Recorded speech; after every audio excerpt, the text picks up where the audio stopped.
आजच्याही कार्यक्रमात चर्चा होती, पंकजा मुंडे येणार येणार येणार. का नाही येणार बाबा?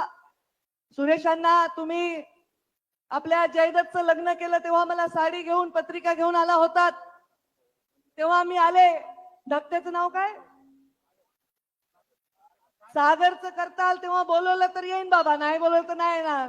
पण हा कार्यक्रम शासनाचा आहे आणि आज तरी शासन देवेंद्र फडणवीस आणि पंकजा मुंडे मंत्री आहे, राधाकृष्ण वाके पाटील मंत्री आहे, तेव्हा मी आले. तुम्ही घरगुती कार्यक्रमाला बोलवलं तर येईन, पण हा सरकारी कार्यक्रम आहे आणि हा माझ्या शेतकऱ्यांच्या भविष्याचा कार्यक्रम आहे. त्यामुळे इथे कुठे बॅनर मध्ये फोटो आहे का, पत्रिकेत नाव आहे का, माझी खुर्ची कुठे आहे, ह्या कसल्याही गोष्टीत मी पडले नाही. तुमच्यात जरी बसून मला बसता आलं तरी मी आले असते.